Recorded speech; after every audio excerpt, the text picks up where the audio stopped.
ओम नमः शिवाय। कई बार हम भगवान की बड़ी ही श्रद्धा भावना से पूजा अर्चना करते हैं, लेकिन उसका फल हमें नहीं मिलता है।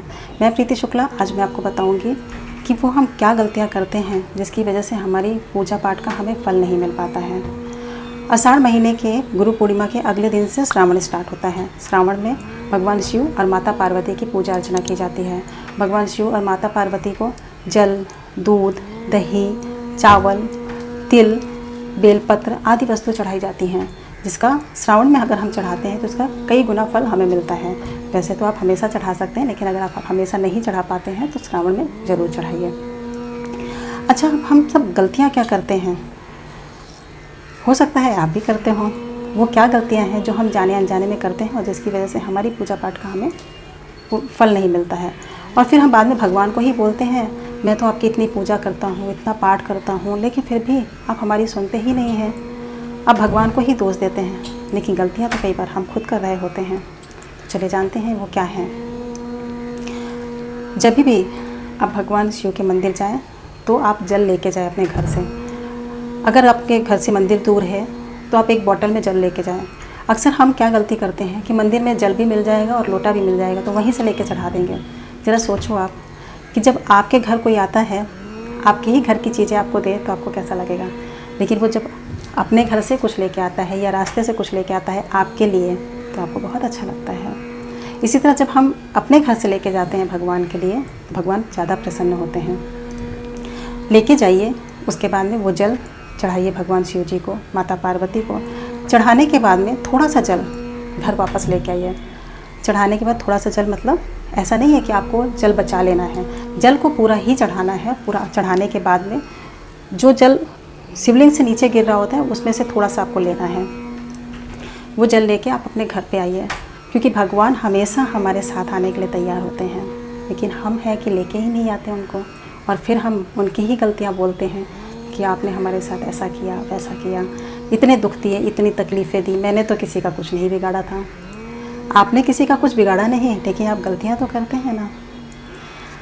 इस तरह से आप वो जल लेके आइए और जल लाने के बाद में अपने नेत्रों में लगाइए, अपने परिवार के नेत्रों में लगाइए, माथे पे लगाइए, और जो जल बचता है उसे घर में छिड़किए।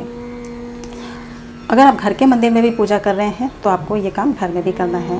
भगवान शिव को जल चढ़ाइए। जब आप जल चढ़ाते हैं घर के मंदिर में तो वहाँ पे आप कोई प्लेट या फिर कटोरी रखते हैं, तो जो जल कटोरी या प्लेट में गिरता है आप उसे ले लीजिए, उसे फेंकिए मत, उसे माथे पे लगाइए, अपने घर के सारे मेंबर्स को दीजिए, वो भी लगाएं, अपने आँखों पे लगाएं, फिर घर में छिड़क दें, क्योंकि भगवान का वो चरणामृत होता है। तो इस तरह से भगवान हमारे ऊपर अपनी कृपा बनाए रहते हैं और हमारे साथ आते हैं। फिर आपको दूसरी क्या गलती नहीं करनी है, जब भी आप मंदिर जाएँ तो खाली हाथ ना जाएँ, भगवान के लिए कुछ ज़रूर लेके जाएँ। वैसे तो उनका ही दिया हुआ सब कुछ है, लेकिन ये तो हमारे भाव है और हमारा प्यार है जो हम उनके लिए लेके जाते हैं। तो प्यार से उनके लिए कुछ भी लेके जाएं, चाहे एक फूल ही क्यों ना लेके जाएं। और जब वापस आएँ तो कुछ ज़रूर लेके आएँ, चाहे एक पत्ता ही क्यों ना लेके आएँ, चाहे वो बेलपत्र का एक पत्ता हो वही लेके आएँ। और ऐसी भावना करें कि भगवान आपके साथ चल रहे हैं। भगवान को बोलें कि आप हमारे साथ चलो हमारे घर। और जब आप घर आ रहे हो मंदिर से तो आप रास्ते में किसी और के घर मत जाएँ, सीधे आप अपने घर में ही आने की कोशिश करें। फिर हम तीसरी क्या गलती करते हैं, और सबसे बड़ी गलती, जब भी कोई व्रत त्यौहार आता है तो हम बड़ी धूमधाम से उसकी तैयारी करते हैं, तैयारियों में लग जाते हैं। अब जैसे कि शिवरात्रि आने वाला है, श्रावण आने वाला है, तो हम क्या करते हैं, श्रावण की तैयारियां कर रहे हैं, सभी लोग कर रहे हैं, लेकिन तैयारी करते करते हम भूल जाते हैं। क्या भूल जाते हैं? मंदिर जाते हैं या घर के मंदिर में बैठते हैं, सारी तैयारी कर लेते हैं, बस फटाफट फटाफट ओम नमः शिवाय बोलते हैं और जो भी सामान है हमारे पास वो चढ़ाना स्टार्ट कर देते हैं। लेकिन एक बार आँख उठा के भगवान की तरफ नहीं देखते, उनकी तरफ मुस्कुरा के नहीं देखते हैं। ज़रा सोचिए, आपके घर कोई आए और आपकी जो भी मनपसंद चीज़ें हैं वो सब कुछ लेके आए, लेकिन फटाफट फटाफट आपको देख के चला जाए। और कई बार तो हम क्या गलती करते हैं, हम मंदिर भी जाते हैं और पंडित जी को बोलते हैं, पंडित जी हमारी पूजा जल्दी से करा दीजिए, मुझे ऑफिस जाना है, मुझे घर जाना है, मुझे बच्चों को स्कूल लेने जाना है। जब आप जाओ शांत मन से जाओ, प्रसन्न चित्त से जाओ, ऐसे बिल्कुल मत करो जल्दबाजी वाला काम। तो हम भगवान से मिलते ही नहीं हैं, बातें ही नहीं करते हैं, बस फटाफट फटाफट करके और उसके बाद में जो हमारी कंप्लेन होती है वो बोल देते हैं, भगवान आपने मुझे ये नहीं दिया, भगवान आपने मेरे साथ ऐसा क्यों किया, भगवान आपने मेरे साथ वैसा क्यों किया, मैं बहुत दुखी हूँ, मैं बहुत ज़्यादा परेशान हूँ। इस तरह की आपकी कंप्लेन चालू हो जाती है। फिर आप बाद में भगवान को क्या करते हैं, रिश्वत देते हैं जो नहीं देनी है। भगवान आप मेरा ये काम कर दोगे तो मैं आपको 5 किलो लड्डू चढ़ाऊँगा, आपका मंदिर सजा दूँगा, आपको चोला चढ़ाऊँगा, ऐसी ऐसी आप रिश्वत देते हैं। फिर भगवान को भी पता होता है आज इसकी ये डिमांड है, कल कोई और डिमांड होगी, परसों कोई और। उसे पता है अगर मैं ये डिमांड पूरी कर दूँगा तो थोड़े ही दिन बाद जब नेक्स्ट टाइम आएगा तो एक नई डिमांड के साथ आएगा। तो जिस तरह से आप जल्दी जल्दी बोलते हैं वैसे ही वो सुन लेता है। फिर आप चले आते हैं। भगवान से मांगना ही है तो भगवान को मांगो। लेकिन वहीं पे एक और व्यक्ति आता है और भगवान के पास जाता है बड़े ही प्यार से, मुस्कुराते हुए, शांत मन से, खुशी मन से, और भगवान के पास 2 मिनट बैठता है। भगवान को थैंक यू बोलता है, भगवान आपने मुझे जो भी कुछ दिया बहुत कुछ दिया, सदा आप हमारे साथ रहिएगा, हमारा साथ कभी मत छोड़िएगा। और 2 मिनट भगवान की आंखों में आंखें डाल के देखता है। भगवान उसका प्यारा सा मुस्कुराता चेहरा देखते हैं और वो भगवान का प्यारा सा मुस्कुराता चेहरा देखता है। फिर वो व्यक्ति अपनी किसी भी तकलीफ़ को नहीं बताता है, कोई भी परेशानी नहीं बताता भगवान को। लेकिन भगवान उसके मुस्कुराते हुए चेहरे को देखकर वो नहीं चाहते हैं कि इसके चेहरे पे दुख भी दिखे मुझे। वो आपकी सारी परेशानियाँ जो आपके मन में चल रही होती हैं, जो आपने बोली भी नहीं होती उन्हें, वो भी आपकी वो दूर कर देते हैं। क्योंकि भगवान को भी अपने प्यारे भक्त बहुत पसंद हैं, खुश रहने वाले भक्त बहुत पसंद हैं, जो कंप्लेन नहीं करते हैं वो भक्त बहुत पसंद हैं। भगवान आपकी खुशियों में ही खुश है।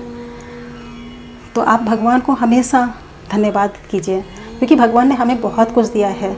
जो नहीं दिया है उसके लिए क्यों रोते हैं, जो दिया है उसके लिए कभी धन्यवाद तो बोलो, कभी थैंक यू तो बोलो भगवान को। जब आप भगवान को बोलते हो भगवान आपने हमें ये सुंदर सा शरीर दिया है, इतने सुंदर सुंदर हाथ पैर दिए हैं, आँखें दी हैं दुनिया देखने के लिए, सृष्टि देखने के लिए, आपको देखने के लिए, और क्या चाहिए।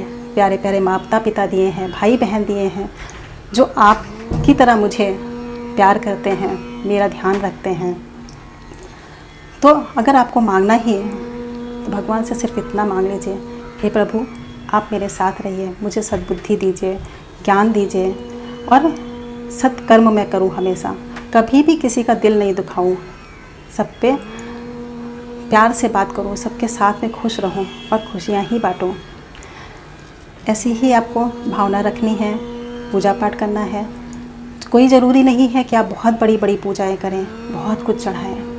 भगवान तो सिर्फ भावों के भूखे हैं, प्यार के भूखे हैं। आप प्यार से उनके पास जाएंगे, एक फूल भी चढ़ाएंगे, वो खुश हो जाएंगे। फिर देखिए आपकी मनोकामना कैसे नहीं पूरी होती है। और हमेशा खुश रहिए, मुस्कुराते रहिए। खुश इंसान सबको प्यारा लगता है, और जो मुंह बना के रखता है, दुखी रहता है, वो किसी को भी अच्छा नहीं लगता है। क्योंकि लोग जान जाते हैं ये तो ऐसा ही है, ये तो कभी खुश हो ही नहीं सकता है। लेकिन जो दुख में भी खुश रहे वही तो ज़िंदगी को जानता है कि ज़िंदगी है क्या। तो आज के लिए इतना ही। आपको हमारा वीडियो कैसा लगा मुझे ज़रूर बताइएगा कमेंट करके। Thank you so much.